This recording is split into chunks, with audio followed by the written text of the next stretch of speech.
Welcome, everybody, to the MOOcast episode, what is it, 4 now? Yeah. 4! This is Mike O'Mara. Andrea Musolf. Greg Obert. And we have a special guest with us this time, my lovely wife, Allison. Everyone say hello to... Hey. That's Allison. And we are back to bring you all the newest in gaming goodness. From the Moo, straight to you.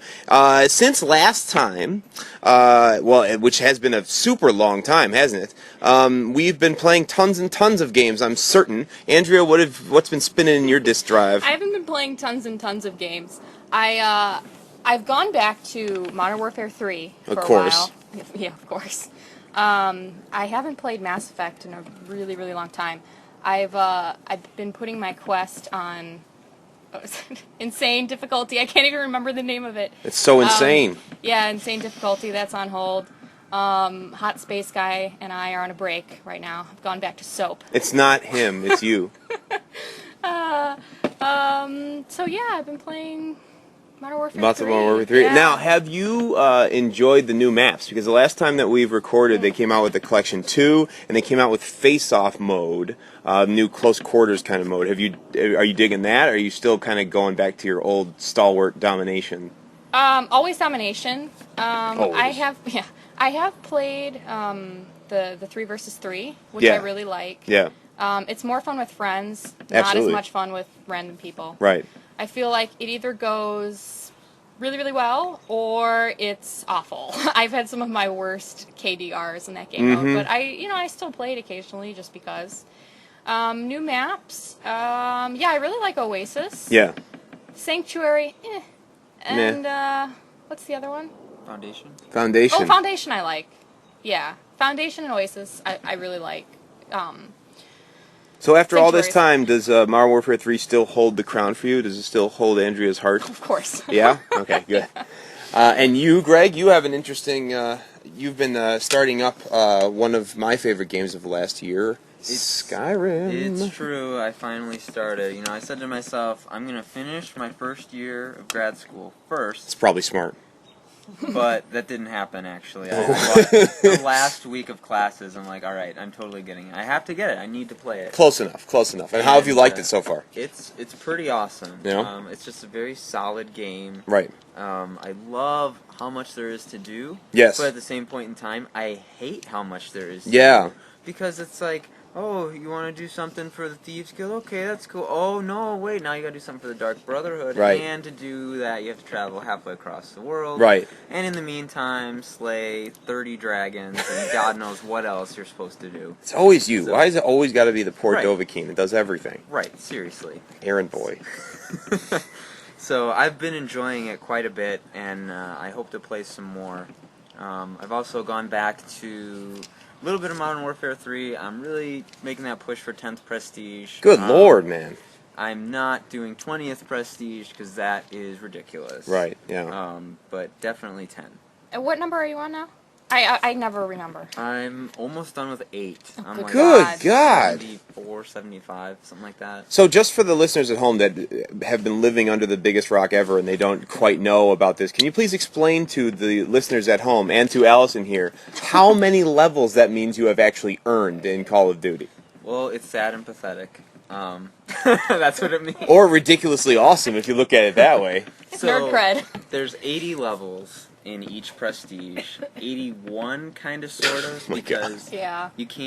you have to fill up your final experience bar before you can prestige.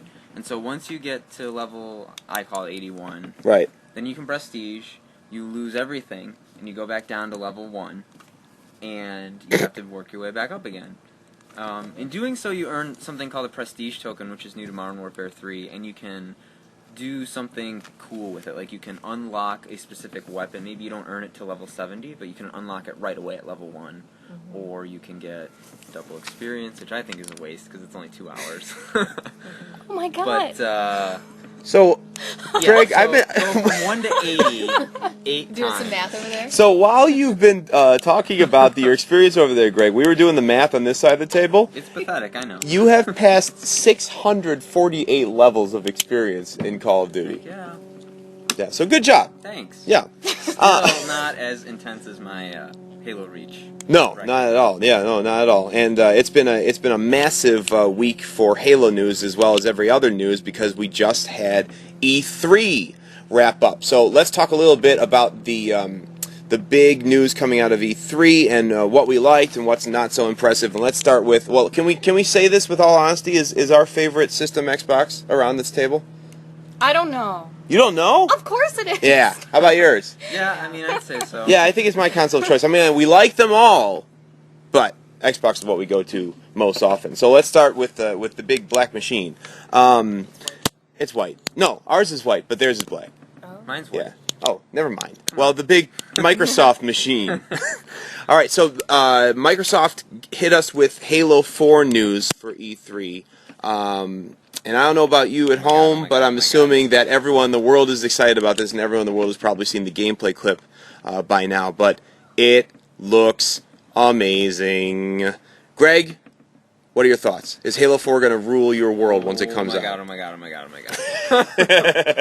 That's pretty much all I can say about it. I mean, obviously they're going to make it look good for E3, but, what I was seeing, especially, like, the new enemy type. Yep. And the thing I'm really looking forward to is the co-op, like, Spartan Ops. Oh my god. Like, so, from what I've heard, it's basically 2 extra campaigns that come with the game. Right. But it's an episodic release. So, one week you'll get a set of, like, 5 missions. Right. And then the next week it'll unlock and you can do 5 more missions. Right. And keep going, and by the end of however many months it's supposed to be, you have your main story, and you have these supposedly, 2 other campaigns, basically, of missions. Well, the coolest thing that I heard about that during E3 week is they like flat out asked 343. They said, "Well, how long is this going to last?" Because if you don't know at home, basically what's going to happen is with these Spartan Ops is they are going to come out with not only new missions to do, but it won't be just like a horde mode. It'll actually be story based,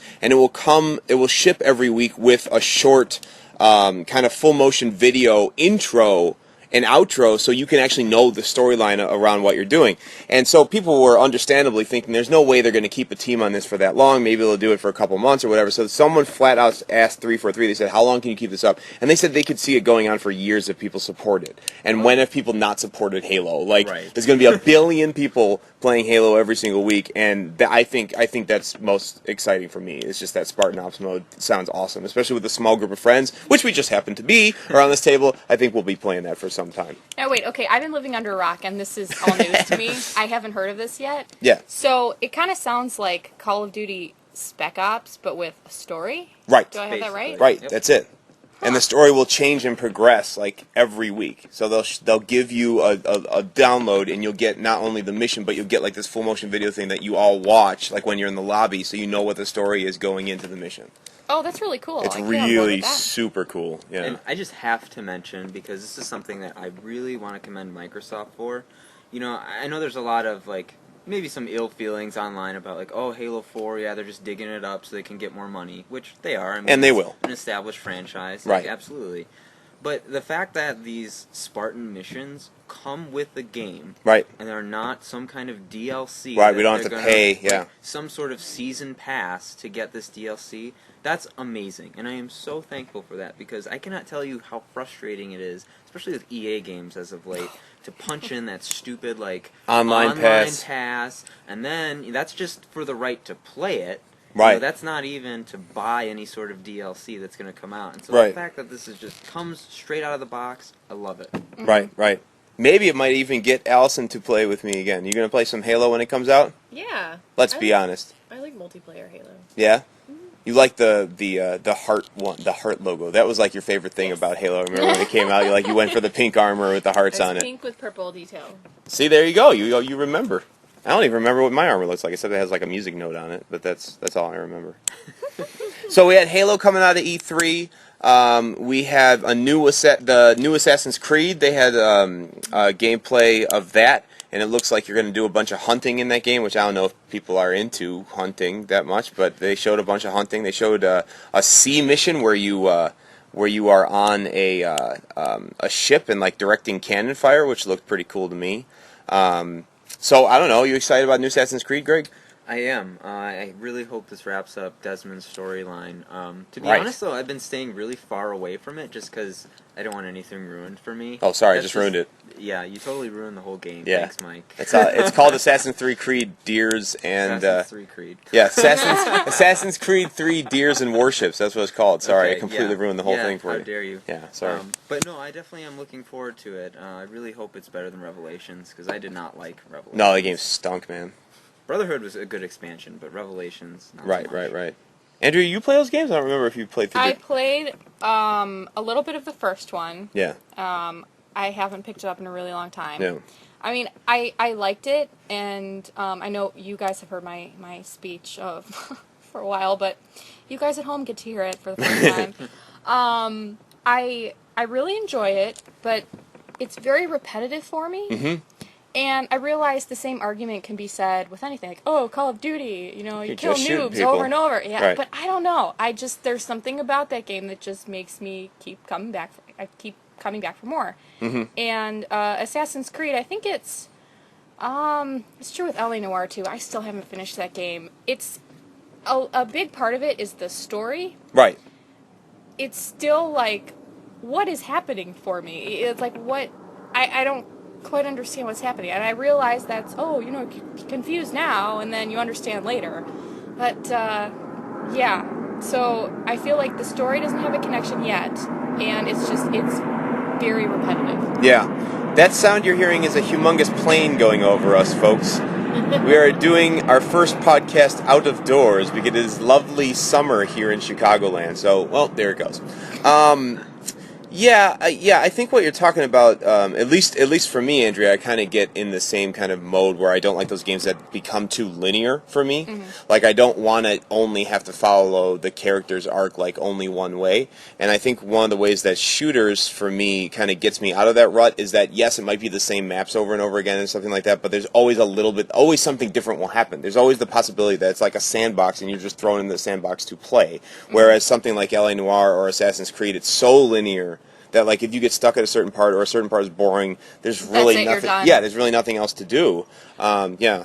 Yeah, actually, that reminds me now. I stopped Assassin's Creed because I'm wandering around the world and I have no idea where I'm supposed to go right, or what yeah. I'm supposed to do. Right. I just thought it's been so long since I played. It's as soon as you said that, it reminded me of that. Right, right. So yeah, I'm stuck. I don't remember where I was, but I know I'm stuck. Yeah. Well. Now, if you were in Skyrim, another assassin would come try to kill you and leave a note, and then you could read the note and it could say, you should meet him or her at this certain place. But since it's not Skyrim and you haven't played Skyrim yet, you can't have that experience. I know. I really want to get that game. I've been very tempted, and I think I just need to just do it. Goodbye, life. Goodbye. Right. For the record, I thought it was a really nice touch when you start the Dark Brotherhood line and you get that note with the on it. Oh my god, it's so cool. So cool. It is so cool. We're gonna let Allison jump in on the conversation here because she is a Skyrim master, folks. She has the same level as me in Skyrim, and I like to fancy myself a gamer. So, Allison, I'd like to get a more casual gamer's view on what makes Skyrim so friggin' awesome. Well, the assassins keep coming after me. I think I'm up to like 5 assassination attempts. Oh god. I don't really know what I did, but they really want to kill me. No, I just love Skyrim. It's so much fun. I like games where you can just do whatever. If you want to go pick flowers for an hour, you can go do that. Right. I don't like games that force you into like this story mode where you have to go do this, then go do that, then go do this. Like, I get really bored with that. So I've noticed that you are far more murderous in your gaming exploits than you are in real life, which I, for one, am very thankful. In real life. Yeah, I'm thankful for. Yeah. Why do you think that is in games? Like, because you go on a rampage. Why am I so evil in games? I don't know. It's fun. It's just a stress relief for you? Yeah, it kind of is. I just like being able to just do whatever you want to do. Right. Rarely experience that in real life. Right. Yeah, it is super weird because for me, I put fake limits on myself in games like that. I'm like, I have to be chivalrous. I do the same thing. Yeah. Which is very, very strange. But you, Allison, will then like the DLC that's coming out soon, Dawn Guard, because not only do you get to be normal evil, but you can join the Vampire Guild and become super evil. That sounds fun. Right. I don't know if any of you at home have seen the E3 coverage of Dawn Guard yet, but they showed some gameplay footage, and it looks like there's going to be two main quest lines, one evil, one good. And the good ones are the Dawn Guard, and they are a group of knights that fight with crossbows and silver-tipped arrows and things like that, and they go fight vampires and werewolves. And the other side of it is going to be the vampire lords, and you can actually become a super vampire and like turn into bats and kill people and look like a gargoyle and summon different demons and things like that. So I don't know about y'all, but I am super excited about that because I like killing me some vampires. Greg? Yeah. Yeah. Let's kill some vampires. Right. I remember playing Oblivion, and it was so frustrating when I became a vampire. Because then I had to go on this stupid fetch quest to get all these dumb things so I could get rid of it. Right. And I hated it. Right. I just wanted to stick it to the vampires. And Oh, so now you're going to get to stick it. Yeah, you're going to stick it to them.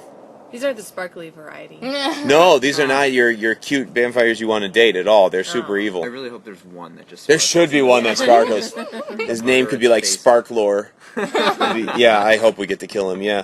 So, other things coming out of E3. We finally saw gameplay footage from Nintendo's new box, the Wii U, coming out this holiday season. So, once again, Nintendo gambles. They knew that the other two big companies, Sony and Microsoft, aren't going to come out with their next console until late next year at the earliest, because we didn't even see promos or prototypes at E3 this year. And instead, they put all of their hopes again in what could be construed. We haven't seen enough yet to say it, but it could be construed as a gimmick. Their cool, virtual reality controller. And it's been confirmed that their actual technology is about on par with the Xbox 360. So we know then that once Microsoft and PS4 come out, they're going to be sunk again. There's going to be games in less than 2 years now that they won't be able to play. So what do we think about this? Like, what is Nintendo doing? Andrea? Well, let's see. For me, okay, Nintendo, I played it when I was younger. It was cool. You get the Mario. Right. I never found myself coming back to it. Like, okay, I have a Wii. Right. I played it for a while when it was the new hotness. Right. But I haven't played it in... I don't know how... I can't right, remember it's last embarrassing. time I played it. Yeah. Exactly. So, So what are they doing? I mean, it's like it's the same. It's almost like talking about a relative that used to be your best friend is now a raging alcoholic or something like that. Like, I remember my whole childhood, like, Nintendo was awesome. They had every cool franchise. Every new thing they came out with seemed to be genius, and everyone loved it. And then they just kept doing that, it seems like. And now, for the past 20 years, they're living off of these same characters. And with all this new tech and everything that we have available to developers now, it seems like they're not doing anything new and exciting with it that you can't also get on another system, or better on another system. So I, for one, don't know what is going on over in Japan at Nintendo. Greg, maybe you can shed some light on this.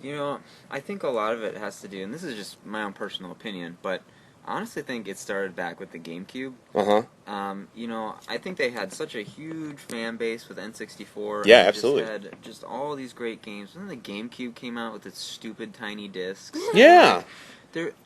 Nobody got on board with it. I think Capcom was one of the very few third-party people with, like, Beautiful Joe and Resident Evil 4. Right. But, I mean, the only things to play on it, really, were, just first-party stuff. Right. And then the Wii came out, and it's like, oh, cool motion controls. What else can you do? Oh, your technology is worse than the Xbox? You're like a calculator? PlayStation? Yeah. Oh, okay, well, we're not going to make games for you. Yeah. And I think, a lot of it comes down to kind of like what we had mentioned before, pricing. Nintendo wants to have a cheap console that a lot of people can get easily, but at some point, it's like, if you don't have the hardware to back it up... Right. You can't get these new games that are coming out. With Unreal 4 coming out, like, it cannot play those games. It'll explode. Like, literally, your console will explode. It should come with a big sticker on it. It says, like, yes, we're cheap, but it may explode. You get what you pay for. Right, absolutely. No, absolutely. You're going to get a paperweight in a year and a half because it's not going to be able to play the new titles, which is sad. I mean, I understand that they want to get in first. I understand wanting to be the cheapest because then, especially families or like people that don't know any better or like are going to go to Walmart and see like a price tag that's cheaper. And if they're thinking about buying it for their kid or thinking about buying it for a relative, they're going to buy the cheapest one. I understand the business behind that, but it is a content-driven business. Like, it is all about what have you done for me lately and what are you going to be able to do for me. And I'm sorry to say this, Nintendo, but like in 2 years when like the next Call of Duty comes out that looks so friggin' incredible that we can't believe it, like, and you are the only player in town that can't play it or don't have all the features that the rest of us have, like, no one's going to buy you. It doesn't matter how many plumbers you've got jumping on mushroom dudes. Like, no one's going to buy you. So I really don't know what they're doing. It seems like they're really shooting themselves in the foot now. And I mean, it shows already with the launch titles. You know, right? Like Arkham City and Mass Effect 3. It's like those have been out for how long? And by the time they come out on that, years. they're going to be, what, like 2 years old? Right. Yeah. Yeah, it's not going to happen. It's not going to happen. Although, I have seen the coolest looking zombie game I have ever seen. And it is only coming out for now on the Wii U, which makes me super jelly. I might want to sell my Wii and all its games and other games too to get the Wii U. I know. Wow. Just for this zombie game. Hold on, there's another jet. Still a jet. Just awkward silence while we wait. Well, not awkward silence. We're in a jet engine right now. Voices, I guess. Okay.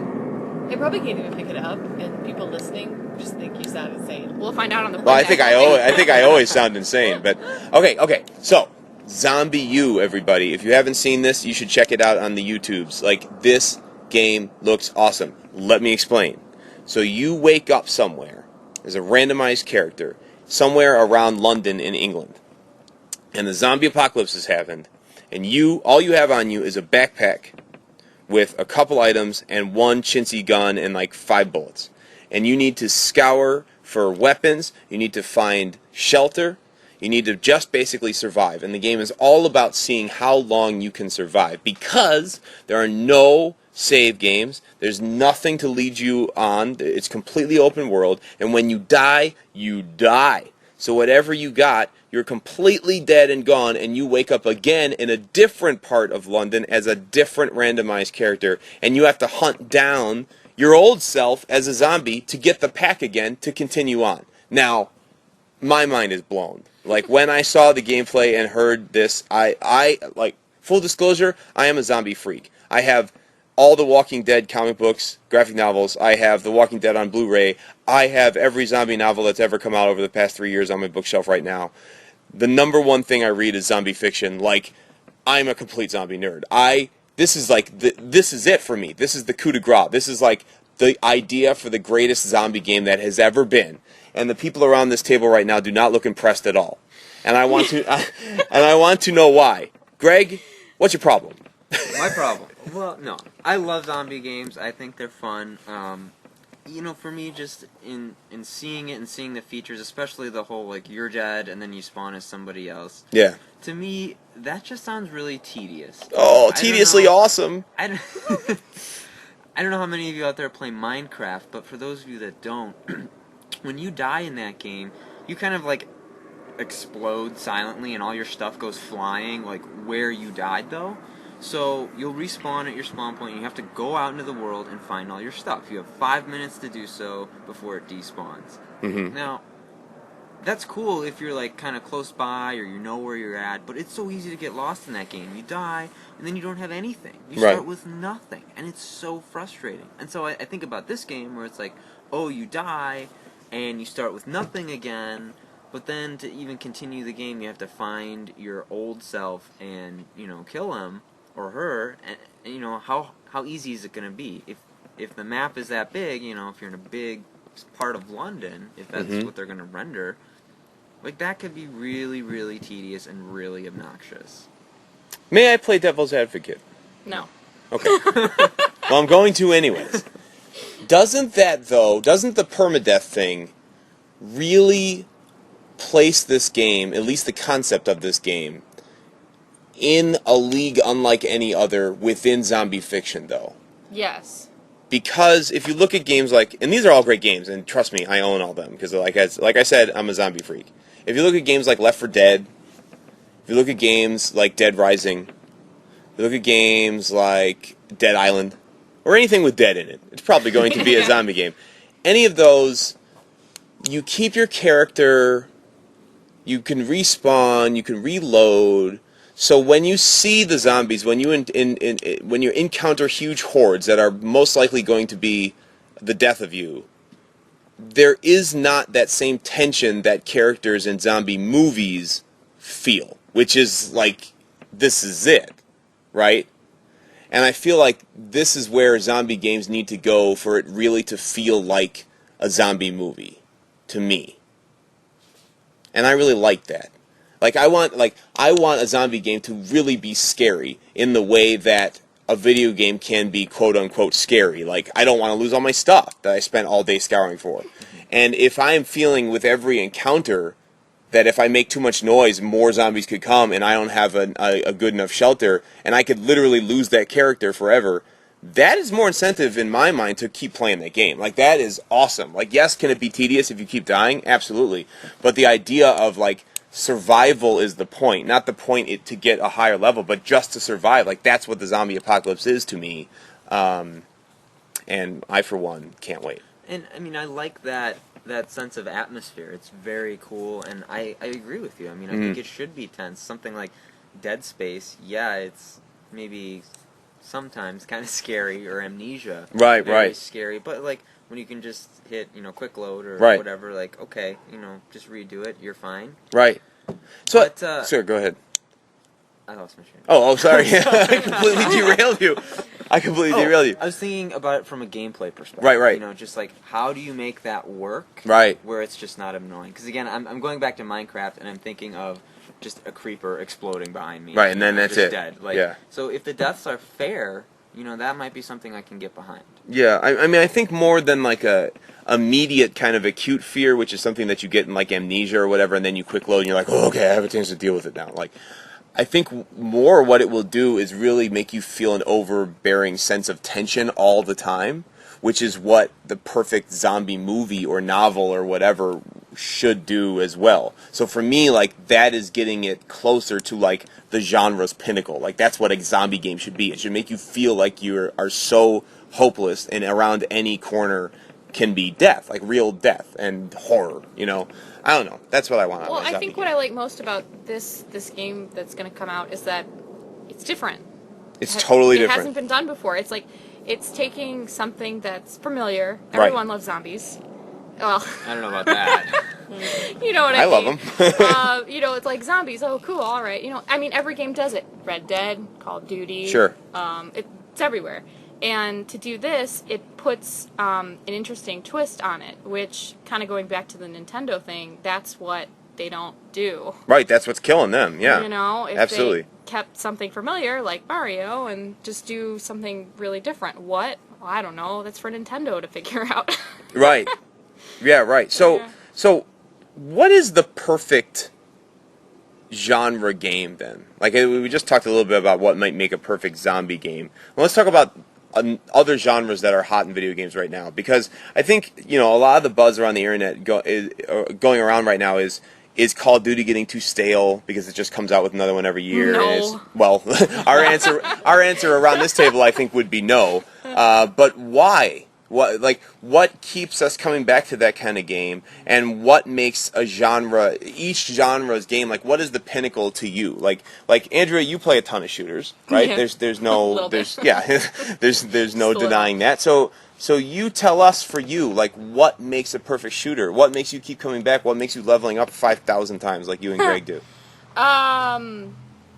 Each Call of Duty is a little different. It's going back to it's familiar. It's Call of Duty. I know this, but right. it's a little bit different. I know, Mike, you were talking about this earlier before we started recording, but like the support option instead of, so it's like your kill streaks aren't based just on how many kills you get. You can actually get support points. So like domination, you capture flag, you get a point toward your kill count, right? Which I really like. And Modern Warfare 2 I thought, well, it still is in my mind the greatest game ever. Ever? No, well, maybe not, but you know what I mean. It got me to buy the Xbox. Okay. But okay, after playing so much Modern Warfare 3 and then going back to 2, it's like, oh my god, I really can't play this game because everything is based on how many kills you get. You Right. play an objective game. No. Right. They're campers in the corner with their noob tubes and their snipers Right. because, you gotta get these kills, you can't To die. get the streak, yeah. And you have to get the nuke, which I still have not gotten. Oh, I really want to get that nuke. That was my goal. I think Your it's, life's goal, yeah. I don't think it's gonna happen now. But yeah. So shooters for you need to keep the shooting mechanic in place, obviously. They're Yeah. not shooters. Yeah. But they need to add a different way of scoring each time, or add some kind of twist like that. Yeah, keep it different, keep it exciting. Right.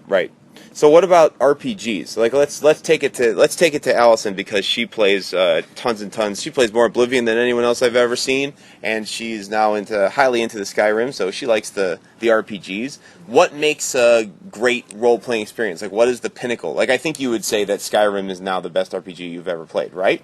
Yes. So what makes it that way? Like what would make you keep coming back to that game, or when they come out with the next one? Like what are you looking for it to do? I think I like Skyrim because it's always different. There's always something to do. There's always a million different directions you can go, and that's what I really like about those games. So you just want a huge whatever I sandbox. want. Yes. Yeah, and just freedom. Mhm. Freedom is what you want. But you don't necessarily care about the storyline. Not so much. It's actually not hugely important to me. So your role playing comes from the action, not from necessarily the world that those characters are in. It's just like you want the most freedom to be able to just do anything. If you want to go fishing, you should be able to go down the fishing hole with the fishing pole and to do me, it. the storyline actually takes away from the role playing. Right. Okay. It feels like a game when you're doing, like, oh, go here, then go there, then pick up this. Then go. That, to me, feels like a game. But if you're just, like, wandering about in the world and meeting people and doing random things, it feels much more... So describe the perfect open world role playing game for us. What would it be for you? If you paint that palette for us, like what does it look like? A lot like Skyrim. So you wake up in a random space and you are just able from that point forward to go here, go there, go up, go down, go underwater. Yeah. You have a variety of careers you can take up and different things, yeah. Would it be a fantasy setting like Skyrim? Is that your favorite kind of RPG, or would you like it more sci-fi or? I'm not so much into sci-fi. I like the fantasy, like the Tolkien-esque stuff. Horses. It's really about the ponies. It's really about the ponies, yeah. I like ponies. Well, I can see why you played 1,000 hours of Oblivion then, because you certainly can do just about whatever you want in that game. Yep. Yeah. So what have we not talked about? Oh, we haven't talked about horror, like survival horror. So Resident Evil has gotten a lot of flack recently, and some would say very justifiably so, because its producers have been saying that the next iterations should be quote-unquote more American, and that means like more beef-head dudes with humongous biceps shooting things, and not necessarily where the game came from, which would be more kind of stealthily plotting and actually being scared of every enemy and jumpy horror. And since Greg is our resident Resident Evil master, I'll have him talk about this genre. So for you, Greg, like what makes a good survival horror game? I've been reading a couple articles about that, and one of them, for those of you that know Yahtzee on The Escapist, does Zero Punctuation. He talked about something that I found really interesting, and that was about horror games having limits. And when you put those limits on yourself, that's what makes it scary. And so he talks about like the original Resident Evil and the technology behind it. Like, they couldn't make something like an Unreal 3 engine can now. Right. And so they had to find ways to scare you and make it, creepy. Or something like Amnesia. Right. It doesn't have, it's this indie game. They can't make this huge, ridiculous fiction, but, having little things here and there, just making an atmosphere, I think, and limiting the player in a sense, too. Like, again, with Amnesia not being able to fight. Right. That's terrifying. Right. And so, for me, my really first foray into survival horror was the remake of Resident Evil on the GameCube. Right. Which will just scare the heck out of me. Like, yeah, it's pretty scary. It was terrifying. Yeah. But, I think a lot of the games now, after Resident Evil 4, they all think they have to be action-y. Right. And it sucks, because, I loved 4. I thought it had a great balance between action and atmosphere and creepiness, especially those Illuminati people in the castle. Right. But 5, I don't know if you played 5 at all. I did, yeah. I played the whole thing, yeah. I thought it was terrible. Yeah, it was kind of lame. It's Chris with his ridiculous biceps saving Africa. Right, by himself. Yeah, by himself. And then, I'm sorry, spoiler alert if you don't want to, know a part about the ending, but, oh my gosh, Wesker popping out of the lava. It's lame. Going, Chris! Oh, come on. I don't need some crazy, ridiculous, amazing story, but that was just stupid. That was straight up lame. Yeah, that game felt like a G.I. Joe movie. Yeah. So, going back to Resident Evil 6, it just looks more action. Yeah. More action, and it's you're not getting the atmosphere down. That's what you need. So paint for us the perfect survival horror game then. What does that look like?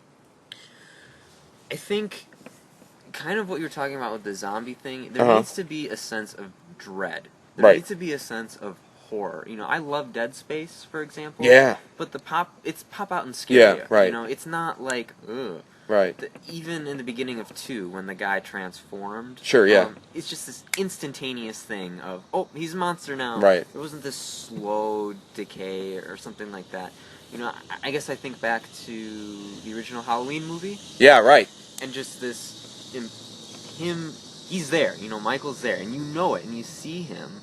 Right. But you don't know what's going to happen. You don't know when he's going to strike. You don't know anything. Right. And so it's that, I think, that we're missing, because everyone wants action. Everyone wants to be like Call of Duty. Right. It's yeah, Call of Duty. No. Not You for have horror to games. be- No, you I have to agree. be your own, and Right. I don't know. Right. One genre I'd like to hear your take on Right, sure. is platforming.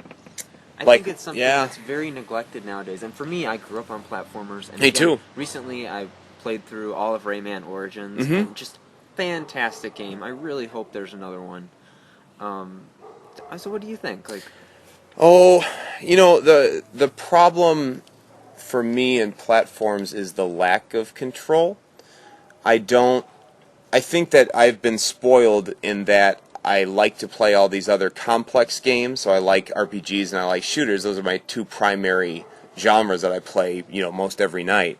And I think with the new technology and the ability to do so much beyond just aim and shoot, or beyond just walk your sprites along the town like Final Fantasy, we're so inundated with technology and the ability for characters to do more and more and more and more, that what I don't like about modern platformers is that it feels like I'm getting ripped off because all my character can do is jump, or maybe jump and shoot one power or something like that.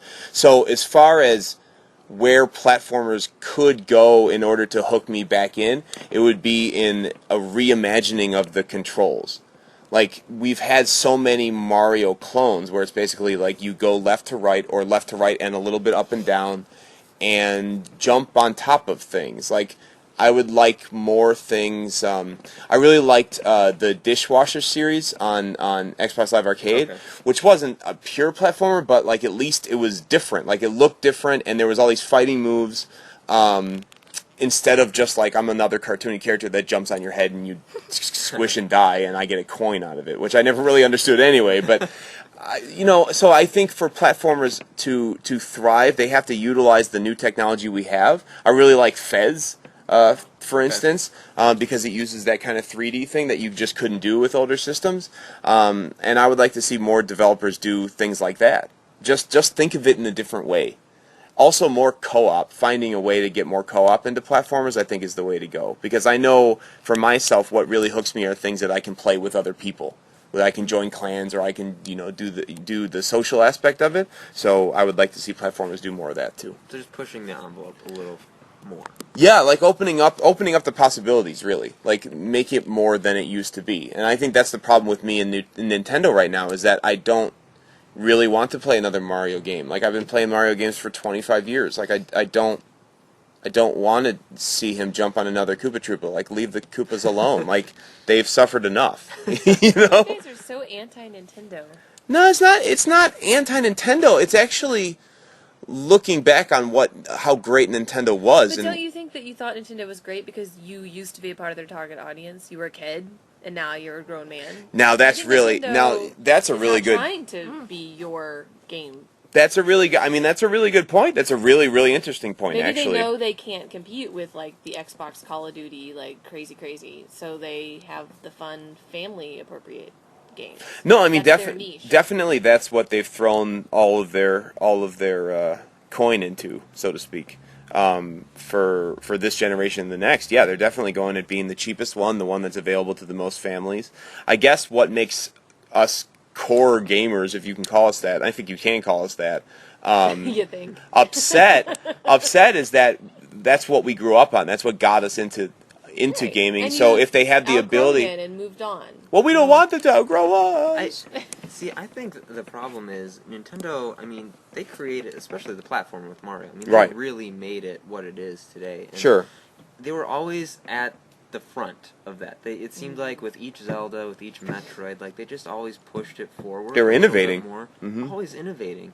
And it just seems like we've hit this point. I mean, new Super Mario Brothers Wii 2 Looks like, exactly the it's same. the same thing as the first one, and I mean, you know, it might be a little hypocritical of me because I bought Galaxy 1 and 2 and I love them both, but, you know, I thought 2 did a couple things better, and maybe this Wii 2 one does things a little bit better, but when I think of the platformer, again, kind of going back to what Mike said, you know, it needs to push it forward. Rayman Origins, I thought, had a really cool system, had some really unique moves, and just overall a lot of fun, very colorful, Right. which is a nice contrast to brown and gray Call of Duty. Right. And blood. And The color. red. The color. Yeah. So I guess for me, what's disappointing is I'd really like to see Nintendo get back to that point. you Right. know? And I don't know if they ever will, but it would be nice to see them at least kind of make an attempt instead of just what feels like, you know, looking from the outside in, you know, feels like just another cash in on Mario. Right. Right, because I think that even when we were younger, I can remember older people liking Mario when I was young. Like, everyone liked Mario games. Like, because they consistently came out with cool stuff. Like, the next game changed so much that everyone, no matter what their age, wanted to play them. That was such a different time, though. It was a different time. No, absolutely. But shouldn't they change? Way back when. Right. Right. No, 1985. Well, that's a long time ago if you're talking about computing and games. But yeah, I mean, yeah, I don't know. Maybe they have passed us by and we're all old fogies. Who knows? That's kind of depressing. No, it's like when you're a little kid, you drink Kool-Aid. You think it's the best thing ever. I And now still we think drink Kool-Aid's the it's best still thing good. ever. Oh, well. I drink Cabernet, and I'm like, this is the best thing ever. I mean, you know, it's just your tastes change over time. It's true. I guess it's hard for me as a lifetime gamer to give up on Nintendo fully and say that they've gone to the kids and that's not for me anymore. That's a little depressing. Maybe that's the last part of my childhood I have left to give up, but that's sad if it's true. Let's talk about something happy before we leave. This is super depressing. What are we going to be playing in the next week, folks? It's not going to be Mario because he keeps doing the same thing. Greg, what will you play? Well, I just recently moved and my Wii's still packed up, and I want to finish Skyward Sword. You still haven't finished that. I still haven't finished Oh. it, you know. I loved Twilight Princess. I thought that was a really fantastic game. Yeah. I'm not really so much enjoying Skyward Sword as much, but I mean, I need to finish it. I need to push through and finish it.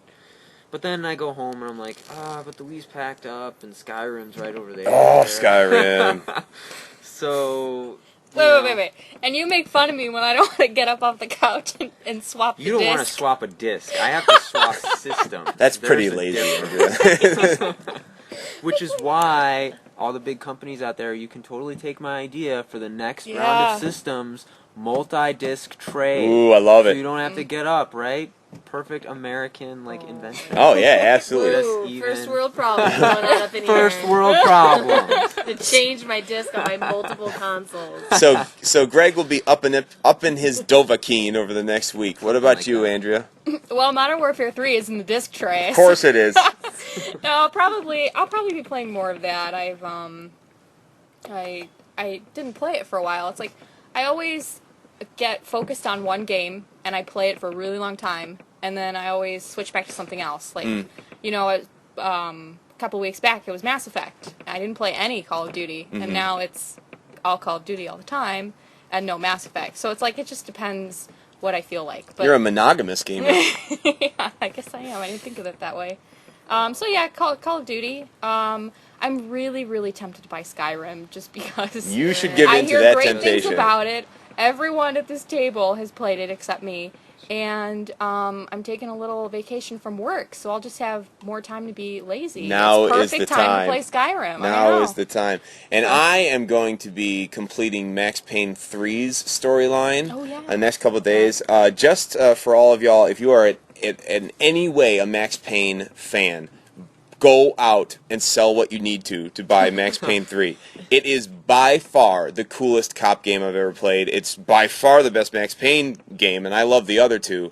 And it is just, I can't say enough about it. It is fantastic. The multiplayer is addictive. Everything about the game is awesome. 10 out of 10. Go get Max Payne 3. So I'm going to finish that game on hard, and then I'm going to start again on whatever Nightmare mode is called on that game. I think it's Nightmare. No, I don't know. Anyways, the hardest of the hard mode, I'm going to do it again because that game is addictive and awesome. So that'll be spinning in my tray as well as more Battlefield 3. Got to rank up a couple more times before the premium maps drop next week.